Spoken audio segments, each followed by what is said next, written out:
It does not matter. I always have to do first, second, and third takes. This is the second take, so let's see what happens. I don't have my kid with me to help me run this broadcast. But yeah, I want to continue with our ABCs. I know it's been months, but we're on F right now. And F, in this book, talks about forgiveness. F, right? Forgiveness. And I had to sit on this for a minute because I know that forgiveness is love, right?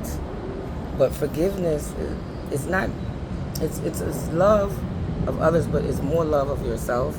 Because when you have the capacity to forgive, it frees you. You're free. You're not, what Buddha would say, you're not stuck in the mode of suffering, right? Because you've learned how to forgive. And through that forgiveness, there's freedom.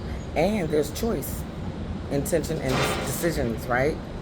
So, let's see.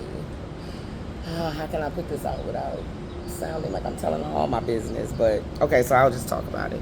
A situation happened with my children's dad.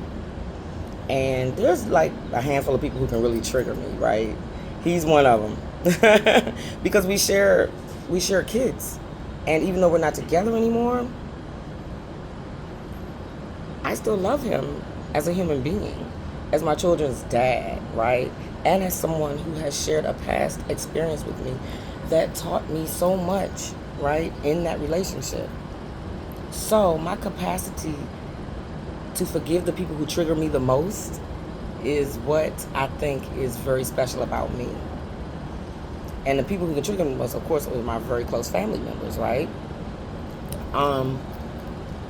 So he did something, as he always does.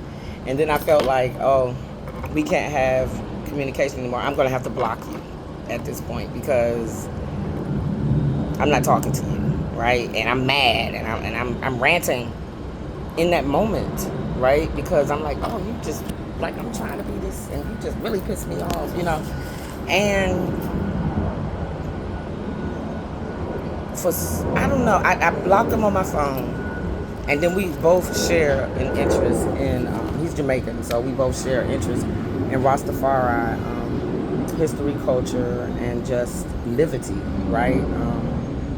These locks ain't just here because I like style and fashion. They are here because I consider myself a Rasta woman, right? So, there was an event that both of us could attend, but he went one night and I went the next night because I was hoping to run into him to just like give him the stare down, and then I knew what he would do. He's not gonna like argue with me in front of all these wonderful elders. He's gonna just look at me and smile and then give me that look like I know you forgive me, and then hug me real hard, like squeeze me up, because that's what he does. Like, I know him, right? But at the moment, I had to block him. I'm like, nope, you ain't in my life no more. I can't stand you. Son, can you talk to your dad? I'm not going to talk to your dad anymore. And like a few days later, he sent a message to my son saying, tell your mom I'm sorry, blah, blah, blah. You know, and I'm like, I said, I forgave him already. Don't worry about it. I just didn't unblock him. But I've been forgave him because not only do I know him as a human being, as a good person, even though he can be a total ass, but it's important to forgive because I would have been walking around with an attitude and I would have been all stressed out and still walking around pissed off, and you know, and it's like, why do that? Like, you don't have to subject yourself to suffering. You control the narrative that's going on in your mind, right? So when people do things to forsake you, do things that you feel may be unforgivable in the moment, but then you go back and you sit and maybe contemplate, don't hold on to it. Let it go. Let it go. Like, you can research it, pluck it apart, look at what you should have said, what they should have said, how it should have went down, your reasons for not wanting to forgive, because this person always does this and they're setting up patterns and habits that you don't approve of, or whatever it is. But even in that moment, your heart should already be in a space of forgiveness, because what you're doing is you're forgiving your role in the situation. Not necessarily the person and what they're doing, but your role in the situation, how you're making yourself feel, right? So it's important. Forgiveness is love. Forgiveness is love of yourself, your mind. Like, you have to forgive. You just have to. You got to find a way to let go at some point. It's not going to happen. Like, I've had years of practice with this.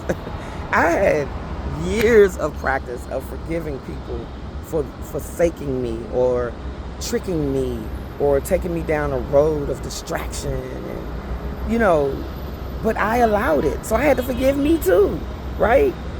So really look at situations in life today, just for today, right? Just for today, look at any situations in your life where you feel as though someone has wronged you or did something that's really just pissed you off, right? And it's unforgivable, and really sit in it. And then don't say to yourself, I'm going to forgive them. Say to yourself, I'm going to forgive myself for my role in whatever it was.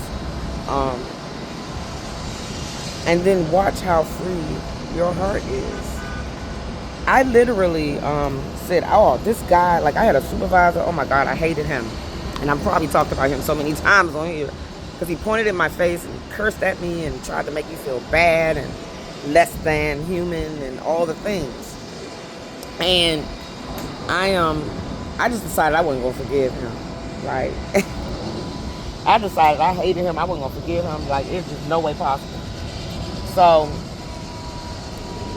one night, I went to bed like normal. And this is after I left that job. Because I left the job after I failed. And he tried to suspend me. Then he tried to fire me. And I was like, nope. I tell you what, you ain't got to fire me. I quit. Like, I'm like that. And I walked away. And then I ended up working at a vegan restaurant for when I say under minimum wage. But guess what it taught me? It taught me how to eat. So now I don't eat meat, because of that experience. So I needed that whole experience to bring me to this point.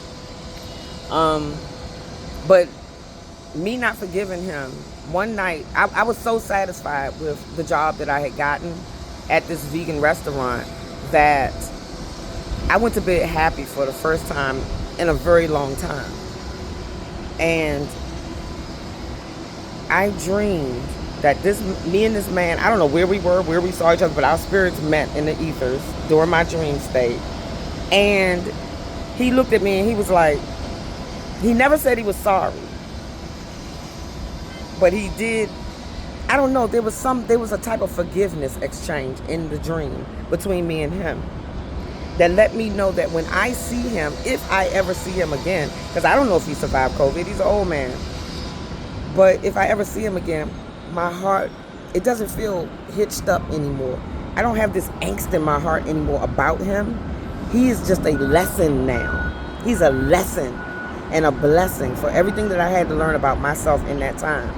So I forgave him in the dream. I did. I said, you know what?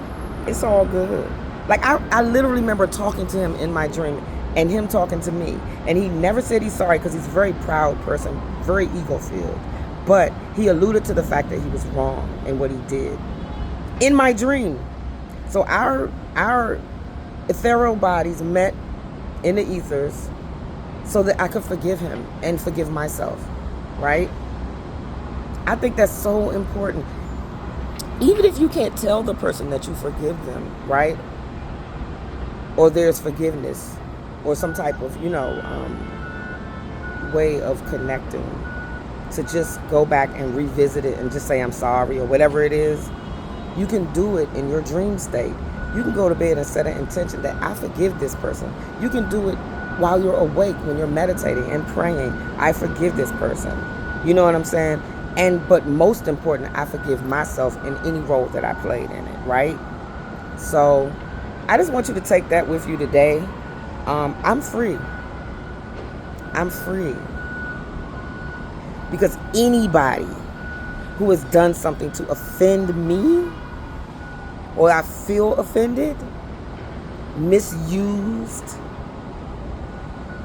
can't trust the people no more. I forgave them already. From the time they did it, I forgave them. Because I'm protected. And I am free. So today, go out and give a F. Be happy, be light, be loved. Namaste, Miss Celia.